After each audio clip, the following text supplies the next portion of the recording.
কেন জগন্নাথ দেবকে 108 কলসি জলে স্নান করানো হয়?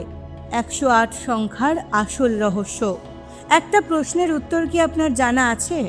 পুরীর জগন্নাথ মন্দিরে হাজার হাজার ভক্তের সামনে বছরে মাত্র একদিন কেন ভগবান জগন্নাথ, বলভদ্র ও সুভদ্রাকে ঠিক 108টি কলসি জলে স্নান করানো হয়? কেন 100 নয়? কেন 111 নয়? আর কেনই বা 108 সংখ্যাকে সনাতন ধর্মে এত পবিত্র বলে মনে করা হয়? এটা কি শুধুই একটি ধর্মীয় প্রথা, নাকি এই একটি সংখ্যার মধ্যেই লুকিয়ে আছে বিশ্ব ব্রহ্মাণ্ড, আধ্যাত্মিকতা এবং ভক্তির এক গভীর রহস্য?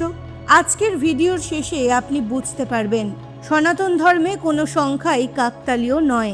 প্রতিটি সংখ্যার পেছনেই লুকিয়ে থাকে এক গভীর দর্শন। প্রতি বছর জ্যৈষ্ঠ পূর্ণিমার দিন পুরীর জগন্নাথ মন্দিরে অনুষ্ঠিত হয় বিখ্যাত স্নান যাত্রা উৎসব। এই দিন মহাপ্রভু জগন্নাথ, বড় ভাই বলভদ্র এবং বোন সুভদ্রাকে মন্দিরে স্নান বেদিতে আনা হয়। তারপর শুরু হয় এক বিরল আচার, 108টি পবিত্র কলসের জল দিয়ে মহা স্নান।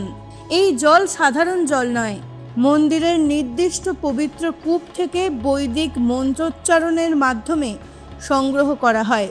তারপর সেই জল দিয়েই সম্পন্ন হয় মহাস্নান। কিন্তু প্রশ্ন একটাই, কেন 108? কারণ সনাতন ধর্মে 108 শুধু একটি সংখ্যা নয়, এটি পূর্ণতার প্রতীক। জ্যোতিষশাস্ত্র অনুযায়ী 12টি রাশি এবং 9টি গ্রহ 12 গুণ 9 হয় 108। অর্থাৎ এই সংখ্যা সমগ্র বিশ্বচক্র এবং মহাজাগতিক সামঞ্জস্যের প্রতীক। আবার আধ্যাত্মিক দৃষ্টিকোণ থেকেও 108-এর গুরুত্ব অপরিসীম। ভারতীয় ঐতিহ্যে 108টি প্রধান উপনিষদের উল্লেখ পাওয়া যায়। এই উপনিষদগুলিতেই লুকিয়ে আছে আত্মা, ব্রহ্ম এবং জীবনের গভীরতম জ্ঞান। তাই 108 মানে শুধু সংখ্যা নয়, জ্ঞান, সাধনা এবং আত্ম উপলব্ধির প্রতীক। আপনি নিশ্চয়ই লক্ষ্য করেছেন, হিন্দু ধর্মে ব্যবহৃত অধিকাংশ জপমালায় থাকে 108টি দানা। কারণ বিশ্বাস করা হয় একটি মন্ত্র 108 বার জপ করলে একটি পূর্ণ সাধনা চক্র সম্পন্ন হয়। এই জপ মনকে একাগ্র করে, অহংকারকে কমায় আর ভক্তকে ঈশ্বরের আরও কাছাকাছি নিয়ে যায়।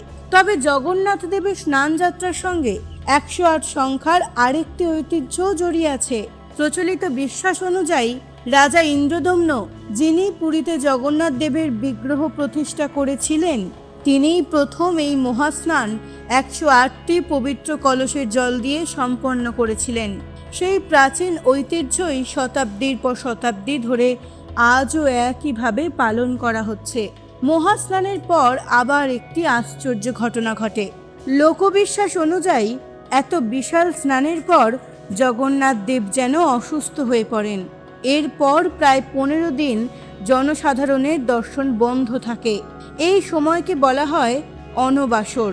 এই জগন্নাথ দেবের 108 কলসের মহাস্নান শুধুই একটি ধর্মীয় অনুষ্ঠান নয়, এটি আমাদের শেখায় মানুষ, প্রকৃতি, বিশ্বব্রহ্মাণ্ড এবং ঈশ্বর সবই এক অদৃশ্য সূত্রে আবদ্ধ।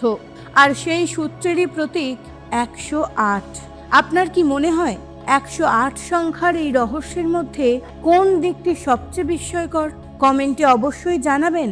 আর এমনই সনাতন ধর্ম, পুরাণ এবং জগন্নাথ দেবের অজানা রহস্য জানতে চাইলে এখনই চ্যানেলটিকে সাবস্ক্রাইব করুন। জয় জগন্নাথ।